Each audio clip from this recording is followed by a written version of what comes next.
17 December Biswa Bangla convention সেন্টারে তফসিল জাতি আদিবাসী প্রাক্তন সৈনিক কৃষি বিকাশ শিল্প কেন্দ্রের পক্ষ থেকে অনুষ্ঠিত হলো ন্যাচারাল ফার্মিংকে প্রাধান্য দিয়ে এক সামাজিক অনুষ্ঠান। সাংস্কৃতিক অনুষ্ঠানের সাথে বিশেষ অতিথি রূপে উপস্থিত ছিলেন দেশের প্রাক্তন রাষ্ট্রপতি রামনাথ কোবিন্দ, ন্যাশনাল অ্যাডভাইজরি কমিটির চেয়ারম্যান অধ্যাপক পি.ভি. শর্মা, অমিথি বিশ্ববিদ্যালয়ের গুরগাঁও হরিয়ানার সহ উপাচার্য ও মেন্টর অধ্যাপক আর.কে. খন্ডালা ও অন্যান্যদের উপস্থিতিতে সূচনা হয় উক্ত অনুষ্ঠানের। এই সংস্থার সম্পাদক সৌমেন কোলে ও সংস্থার অন্যান্যদের সহযোগিতায় আয়োজিত এই অনুষ্ঠানে উপস্থিত ব্যক্তিত্বদের বক্তব্যে ন্যাচারাল ফার্মিংকে প্রাধান্য দিয়ে জানানো হয় যে দেশের কৃষ্টি ও সংস্কৃতি ও মানব সম্পদের অন্যতম হল আদিবাসী সমাজ। তাদের উন্নতি সাধনে ও স্বনির্ভর ভারত গড়তে গত 35 বছর ধরে সমাজের অবহেলিত আদিবাসী তফসিল জাতের সামাজিক বিকাশের কাজ করে চলেছে এই সংস্থা।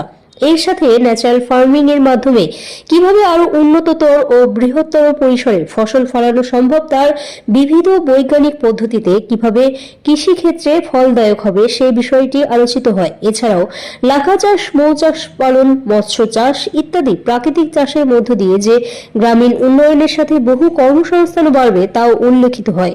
এরপর এই সংস্থার সাথে যুক্ত প্রায় 11 জন ব্যক্তিত্বদের তাদের ভালো কাজের জন্য রাষ্ট্রপতির হাত থেকে সম্মান প্রদান করা হয়।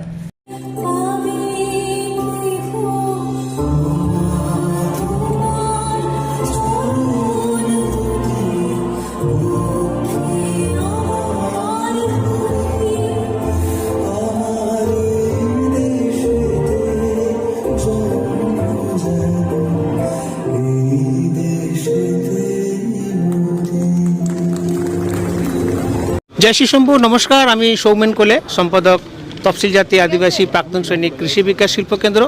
আমাদের আজকের অনুষ্ঠানটার মূল লক্ষ্য যেটা ছিল যে প্রত্যেকে আপনারা যেহেতু মিডিয়াতে আছেন জানেন যে ভারত সরকার এই বছর কিছুদিন আগে, মানে এখন 1 মাস পূর্ণ হয়নি, এগ্রিকালচার ডিপার্টমেন্টে যেটা ফিনান্সিয়াল বাজেট ছিল তার বাইরেও 2484 কোটি টাকা ন্যাচারাল ফার্মিংয়ের উপর বরাদ্দ করেছে।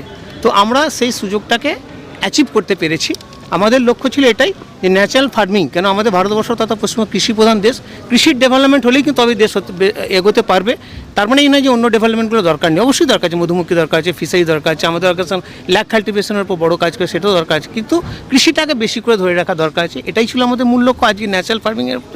আর একটা যেটা ছিল যে আমাদের আজকে প্রায় 400 জন আমাদের সংস্থার সাথে যে সমস্ত কর্মী যুক্ত আছেন তারা পশ্চিমবঙ্গের প্রত্যেকটি জেলা থেকে তারা উপস্থিত হয়েছে। তাদের উদ্দেশ্যে একটা বার্তা দেওয়া ছিল। দীর্ঘদিন বা কয়েক বছর ধরে তারা আমাদের সাথে যুক্ত ছিল বা আছে, আজও আছে, আগামী দিনও থাকবে।